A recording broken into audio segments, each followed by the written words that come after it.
Good evening student. Start करते हैं हम आज का टॉपिक। और आज का टॉपिक है हमारा एक्सक्रीशन इन प्लांट्स। इससे पहले हम एक्सक्रीशन इन ह्यूमन बीइंग पढ़ चुके हैं।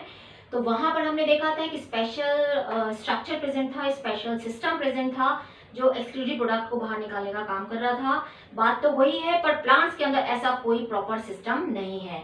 यानी removal of metabolic waste from the plant body is called excretion. Definition वही है, बट इसके पास कोई स्पेशल सिस्टम नहीं है। तो ये कहाँ से निकालेगा अपना वेस्ट प्रोडक्ट, और बेसिकली इसका वेस्ट प्रोडक्ट है क्या?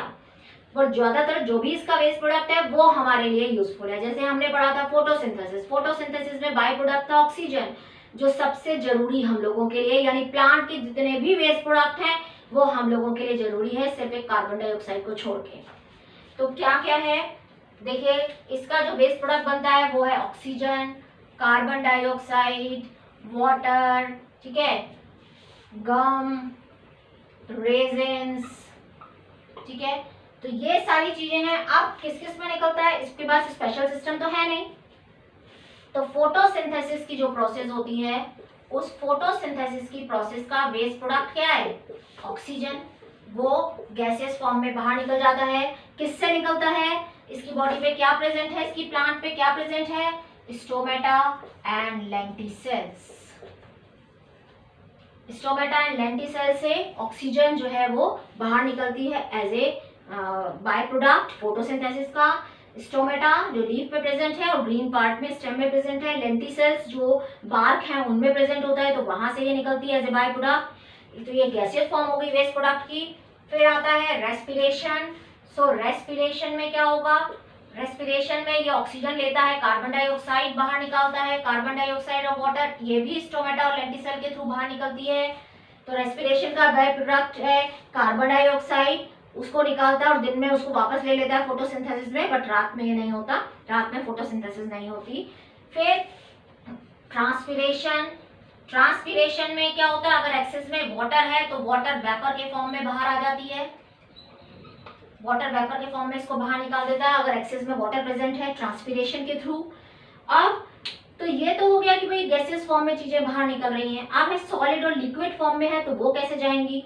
तो वो कैसे जाती है? जो लीव्स है, जो शेड होने वाली होती हैं लीव्स, उनमें ये डाल देता है, या फ्रूट्स में दे देता है, या बार्क जो होती है, जो छाल है, कुछ कुछ छाल जो है वो निकलती रहती है, तो वहां वो डिपॉजिट कर देता है और वो उसके साथ जब पत्ती झड़ती है तो उसके साथ वेस्ट प्रोडक्ट निकल जाते हैं। कुछ जो फ्रूट्स गिरते हैं या जो बार्क है वो निकल के गिर जाती है, तो वहां से गिरते हैं, यानी लीव्स की शेडिंग से, शेडिंग ऑफ लीव्स, ठीक है, peeling off bark,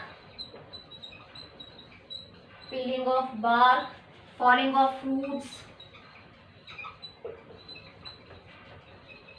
falling off fruits, इन सब के थ्रू भी सॉलिड और लिक्विड वेस्ट जो है, सॉलिड एंड लिक्विड वेस्ट, वो बाहर निकलता है, ठीक है। सॉलिड और लिक्विड फॉर्म में बाहर निकलता है इससे प्लांट बॉडी से। कुछ रूट्स जो है वो सॉइल में अपना वेस्ट प्रोडक्ट छोड़ देती हैं, तो इस तरह से इनका वेस्ट प्रोडक्ट बाहर निकलता है। कुछ आपने देखा होगा गम और रेजिन, कुछ प्लांट्स होते हैं उनके बाहर आपको एक चिपचिपा सब्सटेंस दिखाई देता है जिसको बोलते हैं गम। तो कुछ रेजिन्स, गम, ये सारे वेस्ट प्रोडक्ट जो प्लांट बनाता है वो उसके लिए यूजफुल नहीं होते, बट ये हमारे बहुत यूजफुल है, जो बहुत सारे इंडस्ट्रीज में यूज किए जाते हैं, पेंट, वार्निश वगैरह उन सब में बनाने में यूज होते हैं। तो बहुत सारी चीजें हैं जो इनसे बनाई जाती हैं प्लांट के वेस्ट प्रोडक्ट से। तो ये कोई स्पेशल इसके पास सिस्टम नहीं है, बट ये स्टोमेटा, लेंटिसेल्स उनके थ्रू, यानी ट्रांसपिरेशन भी उसी के थ्रू होगा, स्टोमेटा के थ्रू तो ज्यादातर काम का, और स्टोमेटा लेंटिसेल के थ्रू हो रहा है, और रूट्स के थ्रू हो रहा है, या लीव जब गिर रही है उसमें स्टोर कर देगा और जब वो गिर जाएगी नीचे टूट के तो उसके साथ चला जाएगा, या जो बार्क है उसका पार्ट जो है वो पील ऑफ हो जाएगा तो उसके साथ चला जाएगा, या फ्रूट्स के अंदर जैसे रफिट्स के फॉर्म में जाता है, जो यम फ्रूट होता है उसमें निडल लाइक स्ट्रक्चर्स बन जाती हैं जिसको बोलते हैं रफिट्स, तो उस फॉर्म में वो उसमें गिरता है फ्रूट में। फिर जो है फ्रूट्स में हो गया, बार्क में हो गया, इसमें हो गया, तो इस तरह से। और कुछ रूट सॉइल में अपना वेस्ट प्रोडक्ट डालती है। तो कोई स्पेशल सिस्टम नहीं है, बट ये इसके थ्रू अपना वेस्ट प्रोडक्ट निकालता है। तो हमारा लाइफ प्रोसेस का ये लास्ट टॉपिक था। लाइफ प्रोसेस यहाँ पे खत्म होती है। So thank you, thanks for watching.